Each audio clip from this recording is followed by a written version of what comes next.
Line charts.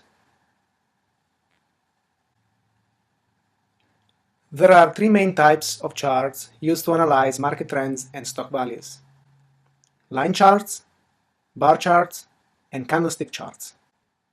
Line charts are the most basic and the most common charts used by everyday people.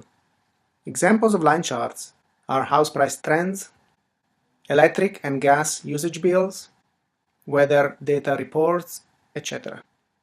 In trading, the line chart displays a series of points. Drawing a line to connect the points forms the line chart.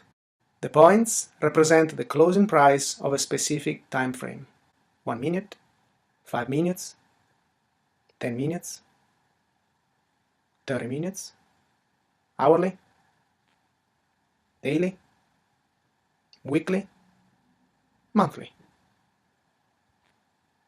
Although the line chart is useful to visually recognize the general price trend, the information provided by the line chart is limited. It only gives the investor one price value, the closing price. It leaves out three other important prices: opening price, high price, and low price.